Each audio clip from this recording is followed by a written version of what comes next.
Today, let's talk about the three gates that you must open in your house, and you have to do it consciously, intentionally.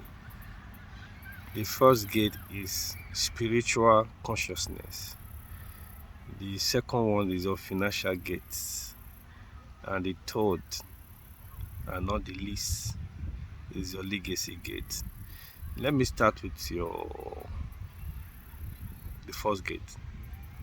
You must create a spiritual consciousness in your house. You see, this life is not only physical, it is spiritual. Most of the things that you see, that manifest here, take its roots from the spiritual. There are some homes that you get into, you don't feel, the presence of God. You don't feel that spiritual consciousness. People making efforts, to read the Bible, to pray, to fast, to get to know God, to get to talk about God. You can't afford to leave that gate closed in your house, because the devil, is always looking for who, the Bible says he walks about, looking for who to devour. If you keep the gate of spiritual consciousness closed, the devil can easily get to your house. And what does he do when you are not spiritually conscious? He will oppress you. He will bombard you with all kinds of negative stuff. You'll be confused, because there's so much confusion in the world today. There will be so much turbulence in your life that it will be very difficult for you to survive living here on earth. Then the second gate is your financial gate. Your financial gate, you have to keep it open. I found out that, when you are poor, people run away from you. When you don't have money, people run away from you. I could remember when I was working in the bank, I can't count the number of phone calls I get on a daily basis. The very moment I lost my job, my phone went dead. People hardly call me until God, restored me back. See, look for something to do, no matter how little. There's nothing like having a handwork or having a career.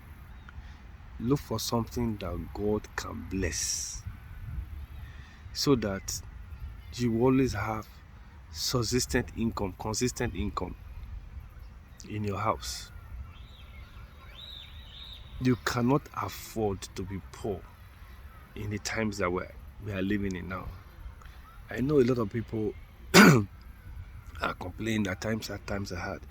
But if you look closely, there are people who are making it. There are people who are also taking advantage of these circumstances to make more money. Why don't you just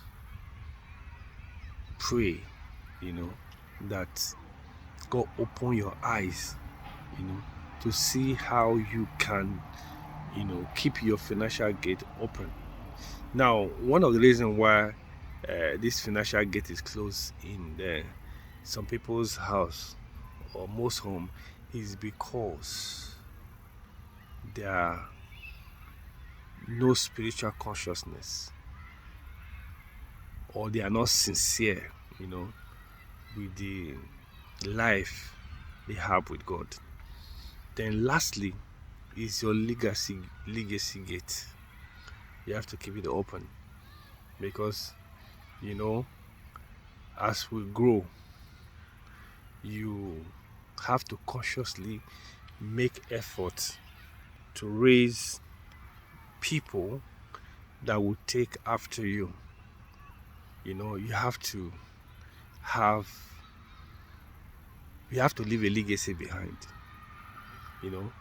You have to have people who will take up from where you stop. Take this thing very seriously. There are some people, especially in in where we live in Africa, specifically in Nigeria. You have somebody doing business. You're not thinking about the future, who will take over the business, who will run the business when you move on or you pass on to the other world. People don't make plans for people who will take over from them. You know, you have to take it seriously. Make plans. You could remember, when you were small, you know, your dad was a bit young. But today that you are getting older, you know, where is your dad? How is your dad looking now? You know, so your dad has given birth to you so that you'll be able to take up from where he will stop. It's still the same thing with business. You must have a legacy plan in place. So these three gates, try as much as possible to keep them open, in your house. Meditate on this and do have a nice day.